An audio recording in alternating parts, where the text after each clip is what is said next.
Vous avez devant vous deux avocats très contents parce que la Cour d'appel de Paris vient de condamner l'État français à dédommager 5 de nos concitoyens qui avaient subi un ou plusieurs contrôles discriminatoires en raison de la couleur de leur peau, contrôle dit au faciès.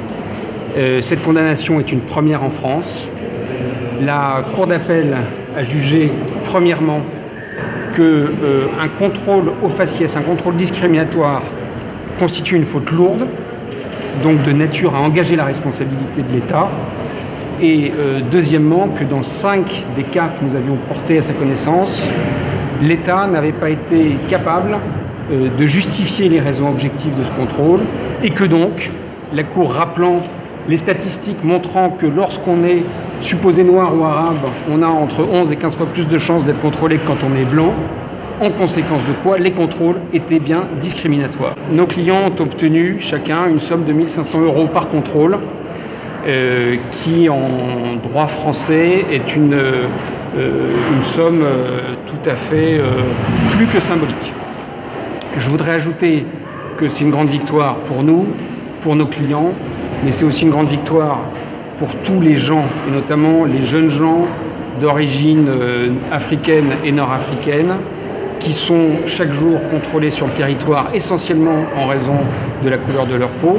Dorénavant, et ça je crois que c'est un message qu'il faut faire passer, les policiers ne pourront plus sans raison contrôler nos concitoyens, premièrement. Et deuxièmement, toute personne qui subira un contrôle au faciès pourra, en saisissant la justice, obtenir réparation. Voilà, donc c'est une digue institutionnelle, cette digue qui depuis trop d'années protégeait une zone de non-droit qui était les contrôles d'identité au faciès. Cette digue institutionnelle, grâce à la Cour d'appel de Paris, vient de céder.